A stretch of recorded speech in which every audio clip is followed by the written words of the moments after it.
What the fuck is this? The year is 1996. Capcom have just released a new IP, Resident Evil. Resident Evil. Or Biohazard, if you're in Japan. Konnichiwa watashi no Nihon no Tsushu. I hope I said that correctly. A survival horror game, first of its kind. No one knew the impact it would have on the gaming culture. From there, it would go on to spawn multiple sequels and spin-offs. Gamers couldn't get enough of the survivor horror world, filled with terrible dubbing and awkward hand movements.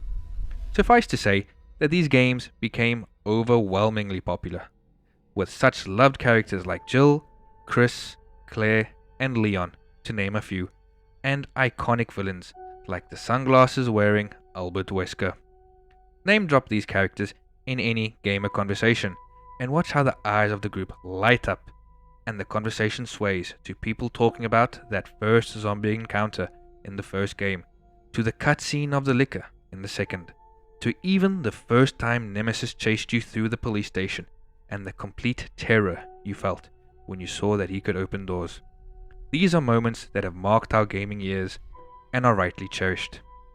So when 2002 came around, and Resident Evil, the movie, directed by Paul Anderson, let's just say that RE fans were very giddy to see this live action take on the Resident Evil franchise. To be fair, it wasn't very faithful to the source material. In fact, it took a lot of liberties. To be frank, it was a bad movie. But that was to be expected. Video game movies were notorious for being awful. This was no Mario Bros, look that up, but no Schindler's List either. Paul Anderson would then go on to make terrible RE adaptation after terrible RE adaptation. When the fifth one rolled around, I threw in the towel, and was not going to support any more this crap. I do, however, hold the Resident Evil 2 movie as a guilty pleasure. I know that it's terrible, but I enjoy watching it. Several years pass, and a director named Johannes Roberts decides that he's going to give it a try, and I quote, "My love letter to the franchise," was the words he used. Well, Johannes, take your love and shove it up your ass. To summarize this movie in one word, abomination. The director tries to cover up this mess with a story hidden behind Easter eggs and iconic set-piece locations from the games, but to no avail. The characters in this movie don't talk like people. They just spill exposition. My god, man, the OG games had terrible dialogue, but they were 10 times better than this crap. Oh, Barry! That was too close. You were almost a Jill sandwich. You're right. We start off with Chris and Claire as kids in an orphanage, and Claire has her own personal stalker, Lisa Trevor. Now her story is a very sad one in the original games. Though not a true villain, she is no hero either. Though here they gave her the stalker status, who only appears to Claire, and gets to teleport all over the place like Goku. But showing that Claire only cares on what's on the inside and doesn't go by looks, they somehow form a friendship in the span of 2 minutes. One of those friendships that you cherish for the rest of your genetically altered life. Jumping to the present day, 1998, we see the famous trucker from Resident Evil 2. And next to him, hitchhiking, our beloved Claire Redfield. Where is her bike, you may ask? Dunno. Claire's decided to hitchhike to Raccoon City. Bus lines must be down. To add insult to injury, the truck driver makes a move on Claire by touching her leg. Brilliant.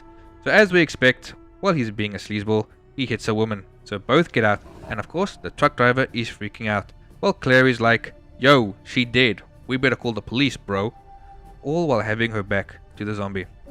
And of course, while the two are arguing on what must be done, the zombie gets up a mere few feet away from Claire, who still has her back turned.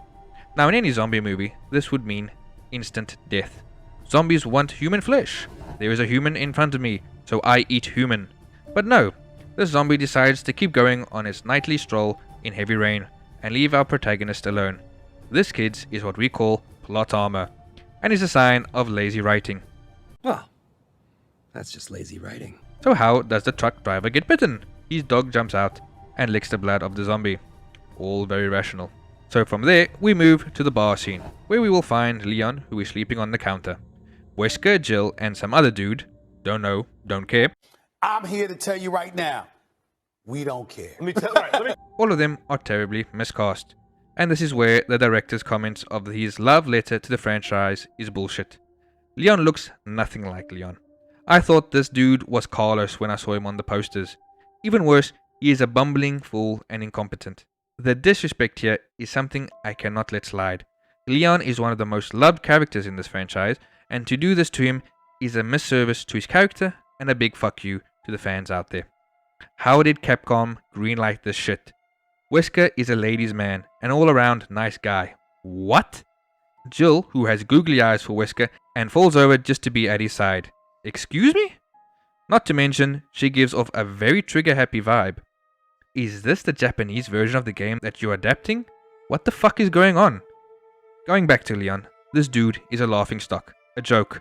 There's a scene where he asks Claire if she knows how to load a shotgun. Motherfucker, what? Sigh. Moving on, we then meet Chief Irons, who is an annoying fuck who just spouts out 90s references. We get it, dude. This is set in 1998. You don't need to shove every 90s reference down our throat. Because he's so annoying, we can't wait for him to die. While Irons is being a dick to stars, briefing them on their mission to the mansion to find Bravo Team, Leon is manning the front desk of the police station, wearing his headphones and listening to that good old 90s music. Remember that trucker that got bit? Well, here he comes all half-zombied to crash his truck right in front of the police station, which of course explodes. Leon does not hear a thing. My guy, what are you smoking? And can I have some? Now zombie trucker, who is in flames, walks in to attack Leon, who is oblivious to what is happening. Iron saves the day, and Leon's like, yo man, what the fuck is happening, my dude? Let's move on, for Christ's sakes. Alpha Team make it to the mansion, and we get the iconic zombie reveal from the first game. Yay! Look guys, we did the thing. Buy the DVD when it comes out. So, shit hits the fan, and we got people dying and zombies frying. Vickers, who's chilling in his helicopter, obviously gets attacked and flies away, making him a coward, the action that haunts him to his very demise in the second game. What? No sorry. He flies into the mansion, killing himself and nearly offing Jill and Wesker. Wesker, thanking Jill for saving his life, basically starts crying how he's going to betray his team for money, but he's doing it for her so they can leave the shitty zombie-infested town. Jill's face fills with shock. How could you do this to me? Blah blah blah. Wesker runs off, leaving her behind to mellow in her self-pity. Oscar-worthy shit. Jumping back to the police station, Leon and Claire's here now, by the way. There's this whole garage scene before this, but it's not important. Both make their way to the holding cells to find Ben. I think it's Ben. I hope it's Ben. But I wouldn't put it past the movie to have changed his name. I honestly can't remember. Anyway, Ben John Wicks Leon's gun from him, for fuck's sakes Leon, and tells him to open up his cell, as his roommate is a bit under the weather. Play by play from the game. This kid's is sarcasm. Ben goes from someone who wouldn't move from his cell to someone who can't wait to get out. To be fair, there's a zombie in there with him, so I wouldn't want to be in there as well. But no, just as Leon opens the cell, the zombie roommate kills him. Please cry. Let's move on because we need to get to the final act. Now Irons leads Leon and Claire to the orphanage, remember that? Which puts Claire on her nerves. As why are we here, Irons? Leon, being the useless bum that he is, runs into Claire's old stalker, Lisa Trevor, who signals to Leon to shut the fuck up. So what does Leon do? Start shouting! We soon find out that there's a liquor in the orphanage. It offs Iron, who was just walking about, but for some reason doesn't jump Leon, who is shouting like a monkey. Plot armor. This won't be the last time it is used. Now poor Leon and Claire have to face the liquor with only a handgun and a shotgun. Run, bitch! Run! But fear not. Lisa Trevor jumps in and quite frankly, fucks that liquor up. We've had our 2 minutes of the liquor, so more reason to buy the DVD, guys. Lisa leads our duo to the secret elevator that will lead them to the nest, the lab that's underground, and where Wesker is going. Our duo thank her and leave her behind. Now, if that was me, seeing this bitch KO a liquor solo, I would have asked her to come with us, seeing as there could be more of those fuckers out there, but that would be logical, and we haven't come here for that. We transition to Chris running away from zombies in the dark, and they try and give him a cool, awesome hero moment, where the flash from his gun is the only light he has. They try to make it look cool, but it fails miserably. It's okay though, he somehow survives as the zombies are just not that hungry. Jill arrives, gives him a helping hand, and explains how Wesker is bad man and must go after him. Now we have set up all 4 heroes making their way to the nest, to escape, stop Wesker. Epic final act inbound, my guys. We see William Birkin packing up the G-Virus with his family present. We see that he has a bit of a god complex, and that his wife is very annoying for the 2 lines of dialogue that she has. Luckily, Wesker comes in and puts her and William out of her misery. Or does he? Pause here. Why couldn't this have been Hank and his team? Hank is in this movie, I believe. The umbrella dudes who are wearing gas masks and just kill random civilians earlier is supposed to be him and his team, I guess. This was a missed opportunity. Alright, carrying on. Let's see. Sherry runs and hides, while Wesker ponders if it would be okay to fill her full of lead. Jill saves time by shooting him, therefore child services will not be necessary here. Everyone plus Sherry makes their way to the exit, because at 0600 hours, Raccoon City is going to be destroyed. Current time is like 5:40, so they gotta move, baby. William, it seems, was a sneaky little devil and has injected himself with the G-Virus, creating the final boss. Though just to reiterate, on Wesker's death scene, it was laughable bad. I mean, he's trying to cry and say sorry for everything he's done, but it just comes off so cringy. Now we have a bad CGI Birkin stalking Chris through a broom shed, rambling on how Chris could ever believe that Birkin cares about him and blah blah blah. This is referring to at the beginning of this movie, when Claire meets Chris, they get into an argument where Chris explains how Jill left him to fend for himself, and thanks to Birkin and Umbrella, he's the hunky man that we see in front of our eyes today. I think we're supposed to feel sorry for Chris, as he just found out that his father figure basically is telling him to GTFO. Claire jumps out and shoots Birkin in the face. That was easy. Killing him. Or does she? All 5 heroes haul ass to the train, and started within seconds of Raccoon City being destroyed. Now all we know is that Raccoon City is going to be destroyed, and is never stated how. For those wondering, it's a nuke. Tactical nuke incoming! Would have been cool to see that warhead land, but fuck us, I guess. Now because of the impact, the train derails, and once everything has calmed down, our heroes smile and laugh as they have escaped. What's that? Something's on the roof and ripping a hole in the ceiling? What could it be? It's Birkin. Surprise. Now donning his Super Saiyan 4 transformation, he's here to chew bubblegum and kick ass. And he's all out of bubblegum. Chris, with just a handgun, starts to make afterlife plans because bruh, you're pretty fucked. Should have taken that minigun from the item box. That's an RE game reference for those who don't get it. But don't fear. Everyone's bubbling loser is here to save the day, and having his heroic moment that fully redeems his past flaws. Leon emerges with a rocket launcher and shoots it at Birkin while being in the same train car as said launcher, and with Chris being literally 5 feet from Birkin. But you see, it's one of those smart rockets that only blow up the thing it's shot at and does no collateral damage to people in the nearby vicinity. With the bad mutated man dead, our heroes leave the train tunnel on foot and roll credits.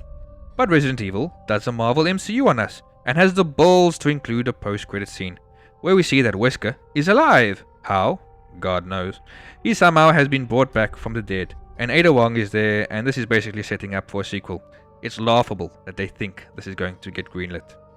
This movie is an atrocity, an insult to fans, and is made by someone who I wouldn't let direct my child's birthday video. Capcom, what the fuck is going on over there? Who is giving the okay for these movies?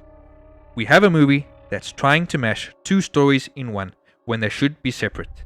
Miscast characters that look nothing like their gaming counterparts, and a script that a film student must have shut out.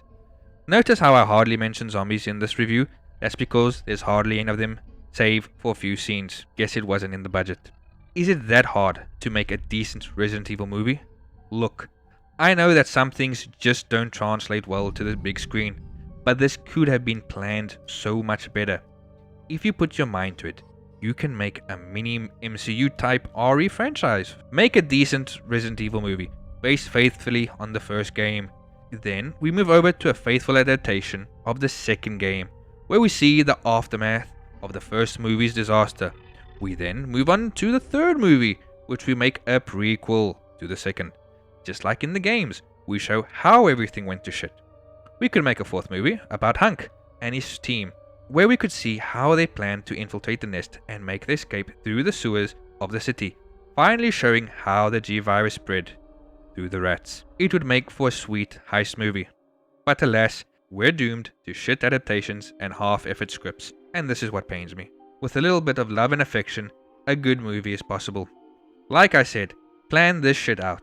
Throw a little bit of fan service in there for good measure, and you've got a win on your hands. Just imagine the scene where Leon is talking to Ben and Mr. X's hands bust through that wall.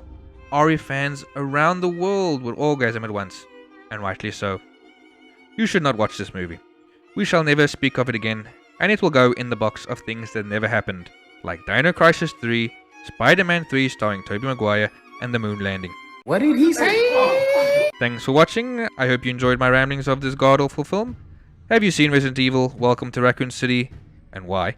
And what are your thoughts? Leave a comment, and while you're at it, hit that like button, and sub to the channel if Leon S. Kennedy deserves more respect.